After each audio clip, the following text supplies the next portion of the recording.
I didn't smash anything. So how you know we made love? We made love. That's who you made love with? Diddy, Bilaal, Busta Rhymes. You just told me you seen Busta in the airport too. That motherfucker try to act like he didn't know you. You smashed Drake? No, I never smashed. Oh, you made love to Drake. You really have to understand what the Bible says, bro. The Bible says, it says, honor your mother and your father for your days are long. I ain't you for that reason. Don't you ever get on a TV show and act like I'm the when you me. Nobody would like to be in Diddy's shoes right now because they are the hottest out there. Day in and day out, fresh exposés are pouring in like a broken dam, worsening the case for the embattled CEO of Bad Boy Records. Just last week, it was revealed that several of Diddy's alleged victims were invited for questioning, with some victims receiving 2 invitations. Sources close to the investigators claim that the feds have compiled a mountain of cases that they would be unleashing soon on Diddy. And just when you thought no one could come out with any fresh accusation that would blow anyone's mind, after all, we've seen it and heard it all, Orlando Brown hops onto the scene. The former Disney star has made some allegations that are jaw-dropping at best and heart-wrenching at worst. His latest revelations might not have legal ramifications for Diddy, but could point the feds in a direction that they probably weren't looking at and give them fresh insights into the whole Diddy saga. So, what did Orlando Brown reveal about Diddy this time? And how does his exposé help the feds' case? You a up person, man. You a up person. Yes, Will Smith is Michael Jackson, my got me up, bro. Orlando Brown is in the news again, and this time for the right reasons. The 36-year-old actor, famous for some wild allegations in the past, has opened up on some shady secrets in the industry, and it's mind-blowing. According to multiple unconfirmed sources, the actor opened Pandora's box so that other upcoming actors and entertainers would take note and be careful. In a recent interview, Brown recounted the dynamic relationship between Diddy and Will Smith, and it all makes sense now. He purportedly revealed how a young Will Smith gave his young body to Diddy and his cohorts for a gay ritual to initiate him into the Illuminati. Now, we all know Orlando Brown has some severe mental problems, making it easy to rubbish his claims, but not so fast. Y'all remember when Brown said this about Diddy and the internet went crazy? Diddy, yeah, son. I mean, well, it appears Orlando Brown was right after all because a few men have sued Diddy for SAing them. So it isn't always right to brush off his allegations solely on the basis of his mental health. I think he should be given the benefit of the doubt and his stories weighed based on evidence instead of his mental issues. So with that out of the way, let's delve deeper into his revelations. Oh, and one thing that I need to make clear, Orlando Brown doesn't have a bone to pick with Diddy. In fact, he expressed his love for the rapper both literally and metaphorically, and he even came to his defense when the feds raided his homes in LA and Miami. He also once cautioned the music mogul to be wary of the people around him because they don't want him to be happy. Like a lot of people around Diddy, they're just like that, bro. They don't want to see him be happy. They don't want to see a lot of people be happy, you know what I'm saying? And I'm not just gonna be a Diddy fan the whole time, bro. He f***ed up. We not just with him for no reason. You know what I'm saying? Orlando Brown genuinely wants to see Diddy happy, so he isn't like the litany of Diddy's accusers who are prone to make up stories just because they want to see the rapper in an orange jumpsuit. This is why his allegations should be taken more seriously. They do not come from a bitter heart, but from a place of love and peace. Okay, now that we've established that, let's take a deep dive into the allegations. Orlando purportedly claimed that Will Smith gave his body to Diddy and his ilk while both of them were still young. In his estimation, that was a key part of an elaborate initiation process into the Illuminati to give both men unfettered power and extreme success. Well, that might seem outlandish and a scene from a horror movie. Consider this. Diddy and Will Smith came into the industry about the same time, but Diddy was the first to achieve fame between the two. Now, follow the story carefully, or you might miss out on some key points. Will Smith achieved relative fame when he first starred in The Fresh Prince of Bel-Air, but it wasn't until his performance in the 1995 Bad Boys movie that he achieved worldwide prominence. Before then, Bad Boy Records had already achieved fame in 1994 with its release of Craig Mack's smash hit single, Flavor in Your Ear, and its subsequent remix with Busta Rhymes. According to Busta Rhymes, the music was so popular in the hood that anyone who wasn't playing it was thought to be crazy. Well, you know, if I recall correctly, the last couple dead bad guys belong to you. Please. So, Brown purportedly believes that Will Smith, who was struggling to achieve the kind of fame that Diddy had chalked at the time, sought out the music mogul to help him out. Diddy then apparently introduced the then 25-year-old Will Smith to his group of Illuminati friends, who took him through the elaborate ritual. Diddy himself had allegedly been a victim of that ritual, which catapulted him to success. Before fame, the business mogul was just an intern at Uptown Records in charge of artists and repertoire. He worked with Mary J. Blige, Joe Dacey, and Notorious Big. But a falling out with his boss, Andre Harrell, led to his firing in 1993. Diddy's job loss disturbed him so much that he contemplated taking his own life. He talking about committing, and he talking about, doing crazy to himself, man. We gotta watch him, man.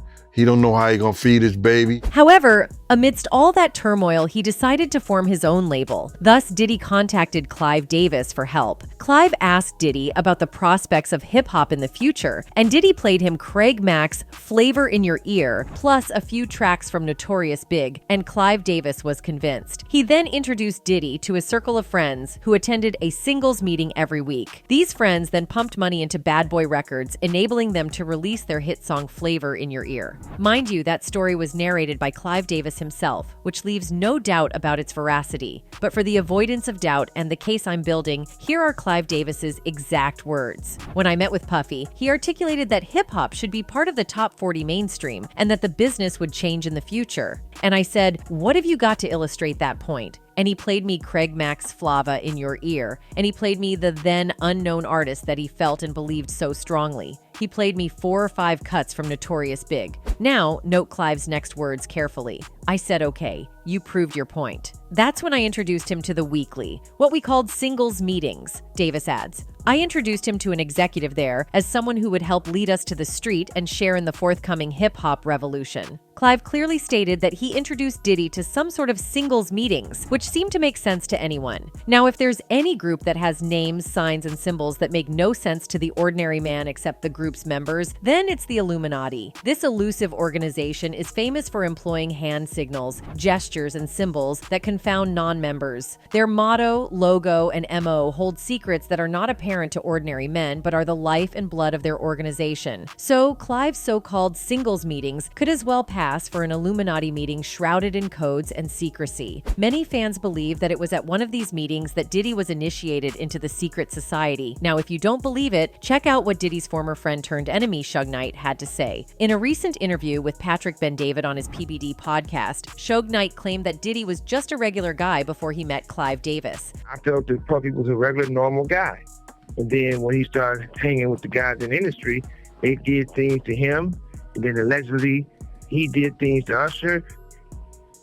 It goes on and on. However, since his meeting with the legendary music producer, his life took a turn for the worse. He had all the money, power, fame, and women, but he became morally bankrupt. He mistreated the women under his care, cheated his artists, and purportedly slept with some men in the industry. He also reportedly introduced some men to the gay rituals of the Illuminati. To back his assertions, Suge Knight claimed that Diddy's Bad Boy Records wasn't profitable for the first few months that it launched, but Clive and Doug kept on pumping money. In his estimation, Clive might have introduced Diddy to a certain group or lifestyle whose benefits included sponsoring his record label even if it wasn't profitable. Simply put, Diddy signed a deal with the devil for his soul. Many fans in the comments section of that podcast agreed with Suge Knight because Clive's narration of how he agreed to bankroll Bad Boys was strange. He didn't ask for any proposals or projections. All he apparently needed was 6 tracks from 2 of Diddy's would-be artists, and voila, he put pen to paper to sign a multi-million-dollar contract. Mind you, this was a man who, for so many years, was reluctant to allow his artists to sing R&B or soul, 2 popular genres in the black community. He even went to war with Phyllis Hyman and refused to promote her songs because she was bent on doing R&B and soul. This is a man who forced Whitney Houston to do pop, even when the black community was strongly against her. But when he met Diddy, he only listened to 6 tracks, and he was convinced to keep sponsoring the label till it found its feet. This, for many fans, is too good to be true. So, in their opinion, the only logical conclusion was that Diddy gave his young body to Clive in exchange for fame and power. But here's where it gets interesting. Y'all remember Clive Davis came out in 2013 as a bi, right? I could be attracted to a man, while I still am very attracted to a woman. Well, it turns out he he had been secretly dating men since the 90s. Though he didn't mention the exact year, many fans believe it was around the same year that he met Diddy, and some dare say that Diddy was his first fruit. Now here's where Will Smith comes into the picture. According to the 55-year-old actor, the initial goal was to become a rapper, so he contacted Quincy Jones to help him with his career. However, Jones invited him to a party where he forced Will Smith to audition for a TV role in an upcoming sitcom. Will Smith was reluctant at first because he wasn't prepared. Moreover, Jones didn't tell him beforehand that he was going to act in front of his party guests. Will Smith explained that he excused himself, went to Jones' library, got his act together, and gave it his all. The casting director was impressed, and that was how he got the main role in The Fresh Prince of Bel-Air. The series became a hit among Black audiences, launching Will Smith into celebrity status. Now, many fans find this story too good to be true. They suspect that just like Diddy, Will Smith might have had an affair with Quincy Jones and the group of men who he met at the party. They question the logic behind giving a relatively new, untested person who had no desire to become an actor the main character in a movie. This didn't sound right, and it appeared there was more to the story than Will Smith and his mentor Quincy Jones were telling. Unlike Clive Davis, Jones hasn't openly discussed his S, but many fans suspect he's on the down low. He's publicly married 5 women and had 7 children with them, but y'all know that doesn't stop a man from sleeping with his fellow man. In the 90s, the legendary producer was accused of wanting to sleep with Tupac, forcing him to issue this response. The people who say I wanted to have sex with Tupac, man, this is the biggest age of haters I have ever seen in my life. I've been called a blonde lover, a gay, everything. I don't care, man. Imagine my daughter being engaged to Tupac and me trying to make love to him. And I'm not into no men, man. I'm a hardcore lesbian. Are you kidding? All my life. All my life.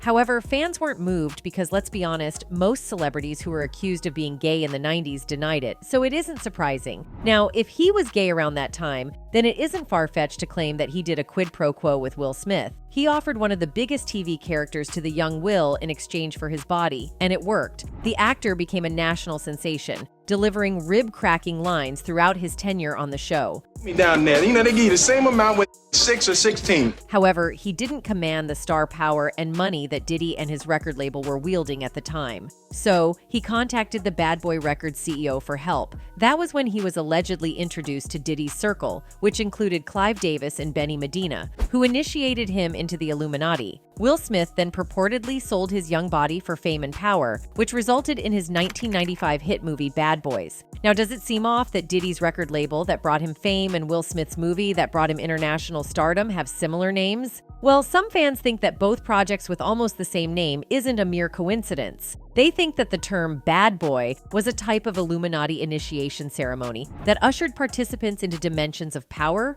money, and fame. They explain that it was a ceremony for new entrants into the society and could only be completed by a select few. According to them, the ceremony has certain gay connotations that require its members to sleep with other men to maintain their status. When the ceremony was over, the members were supposed to name their projects after the initiation process to celebrate the dawn of a new beginning. However, to avoid raising eyebrows, members were advised to tweak the names of their projects. Thus, Diddy went with Bad Boy Records, while Will Smith starred in Bad Boys. Now, if all these seem ridiculous, it's because that, apparently, is the specialty of the secret group. The fans explain that one of the key weapons of the elusive group is to convince people that it doesn't exist. It employs various deceptive tactics, such as hiding in plain sight and operating in the shadows to avoid detection. However, its effects on society can be felt in the strongest of ways. I mean, y'all heard of people who have suffered the effects of the Illuminati and were struggling to recover, like Cat Williams.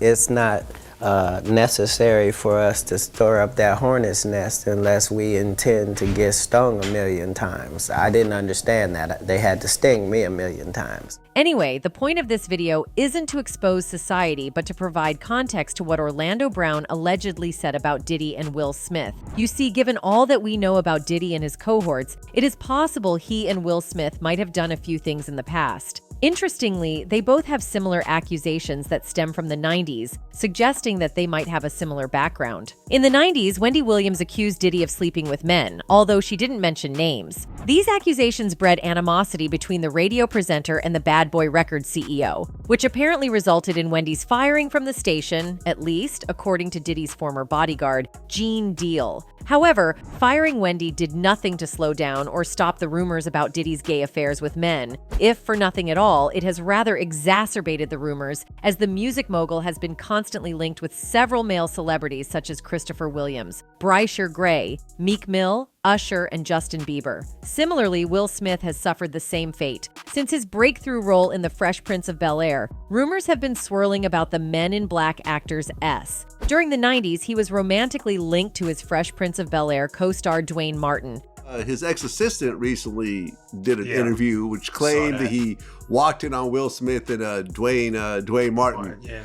Having switched. And those rumors have been around forever too. Of course, the two men soundly refuted the allegations, indicating that they were industry colleagues and great friends. Unlike Diddy, Will Smith preferred the diplomatic route by trying to smooth talk himself out of issues instead of using his influence and power to get people fired. Anyway, the whole rumor died down for a little bit until it was recently resuscitated by Will Smith's ex-assistant, who goes by the name Brother Bilaal. According to the assistant, he once walked into Dwayne and Smith having a steamy hot session inside a camper on a movie set. In an interview with YouTuber Tasha K, Bilaal vividly described what he saw in the room, leaving little to the imagination. All right, I open the door to Dwayne's dressing room, and that's when I see Dwayne and have with Will. I opened the door to Dwayne's dressing room, and that's when I see Dwayne having S with Will. There was a couch, and Will was bent over the couch, and Dwayne was standing up him. It was in there. As usual, Will Smith kept his cool, allowing his wife to do the talking. In an interview on The Breakfast Show, Pinkett called Bilaal's story ridiculous and nonsense. She said, "And this is a person who tried a shakedown, money shakedown, which didn't work." The set-it-off actress then threatened, "We're going to sue, because it is one thing to have your opinion about somebody versus just making up salacious, malicious stories. So that's actionable, so we're going to roll with that." She explained that it was true that Bilaal worked as an assistant to Will Smith when he was writing his book. After the book was completed, Bilaal was paid, but it appeared he wasn't happy with his remuneration. It's based on this person's that they were doing business in some way related to Will's book, that they spent money or whatever, and that they needed to be compensated. So he's already tried the money shakedown. Will was willing to offer him a specific amount, but he refused, so this whole situation is based on that. However, according to a spokesperson for Will Smith, the whole story about Dwayne Martin sleeping with Will Smith was completely fabricated and a figment of Brother Bilaal's imagination. They said, "This story is completely fabricated and unequivocally false. They've dealt with and ignored innuendo and homophobic rumors for years." Will and Jada agree that this is just another person attempting to capitalize on their celebrity. They are going to sue him. Now here's where it all gets interesting. Brother Bilaal doubled down on his allegations, daring Will and Jada to go ahead with the court suit. He even gave them an ultimatum to sue him, or else he will drop evidence to back up his claims. In his next appearance on Tasha K's podcast, Brother Bilaal said, "The reason Will and Jada responded, they know it's true. They responded in less than 9 hours. He knows what I saw in that dressing room. Jada, listen, in 2 weeks. If you don't sue me in 2 weeks, if Tasha K will have me, I'm back here and I'm dropping evidence." Now, I don't know about you, but that's a man who appears to know what he's talking about and isn't afraid of the consequences of his words because he has evidence. Interestingly, Bilaal granted this interview last year, December. It's been well over 2 weeks now, but we've not heard of any court action from the Smiths or any evidence from Brother Bilaal. Many fans feel that the Smiths probably called Bilaal and settled with him, hence the deafening silence. How else can you explain Bilaal's sudden silence when he was ready and willing to go to court to prove his case? Another person Will Smith has been accused of sleeping with is Busta Rhymes. Now, I'll admit that that is kind of stretching it a little too far, but if we know anything about this industry, it is that stories that appear ridiculous often are rooted in some level of truth. Now, a quick search on the internet won't yield much results about Busta and Will Smith, but some fans believe it is only a matter of time. The whole rumor about Busta and Will began when Orlando Brown claimed that he had slept with him too. I didn't smash anything. So how you know we that? made love. We made love. That's Who you why- made love with? Diddy, Bow Wow, Busta Rhymes. Now, Busta's S has always been in question since the 90s. Interestingly, he has always dated women, but hey, haven't the likes of Dwayne Martin and even Will Smith himself dated women but still get accused of sleeping with men? There appear to be many male celebrities, especially black rappers, who fear coming out of the closet because of the stigma that would be associated with them. So this explains why you'll hear rumors about them being in a gay relationship, but they'll always deny it because they are probably too ashamed to be associated with the community. Busta Rhymes himself is on record as having walked out of an interview in 2007 because a question on homophobia within the hip-hop world was brought up. I can't partake in that conversation, followed by, with all due respect, I ain't trying to offend nobody. What I represent culturally doesn't condone homo whatsoever. So, from Busta's own words, hip-hop doesn't condone gays, which is why he got out of the interview. But that attitude raised some eyebrows. Fans wondered why he was so triggered to walk out if he wasn't a closeted gay. After all, the question appeared innocent, and the questioner didn't look like they had ill intentions. Well, the fans concluded that the question must have hit a nerve in Busta Rhymes, hence his unexpected reaction. Some fans suspect that he's gay on the down low, and only gave the reaction to hide the truth. Last year, the rapper caused a stir in the black community when he mounted the BET Hip Hop Awards show dressed in an outfit that featured what appeared to be a rainbow. The outfit also appeared to be made of rose flowers, probably giving an indication of where he swung when the curtains fell. So his affair with Will Smith isn't entirely strange. Interestingly, his former bodyguard gave an interview a few weeks ago where he alleged that the Look at Me Now rapper was gay. They call them fun boys. They'll say, we gotta have some fun boys in this for Busta. According to the bodyguard, event promoters often organize fun boys, which is a euphemism for male streetwalkers for some rappers, including Buster. Now, here's how Will Smith and Busta Rhymes are supposedly connected. In 2004, both men were captured together at the premiere of the sci-fi movie I, Robot, featuring Will Smith as the lead character. Though the photograph appears normal, there's a fishy story behind it. The picture was taken at the London premiere of the movie, and y'all know that both men don't stay in the capital of England. Of course, Will Smith had reason to be there because he was in the movie. But what about Busta Rhymes? Well, fans thought that he was there as Will's secret date. It isn't a popular opinion, but it is worth considering, especially when you question Rhymes' presence at the premiere in London when he was part of the cast or crew. Fans believe that both men probably had an intimate relationship in 2004, which is why they went to the movie premiere together. Now, all these are conjectures based on Orlando Brown's recent revelations. But as I said earlier, Orlando Brown could be right. After all, he wasn't entirely wrong with Diddy. So it is possible that Will Smith did give his young body to all these people in a bid for money, power, and fame. On this note, I draw the curtains on today's episode. Thanks for watching.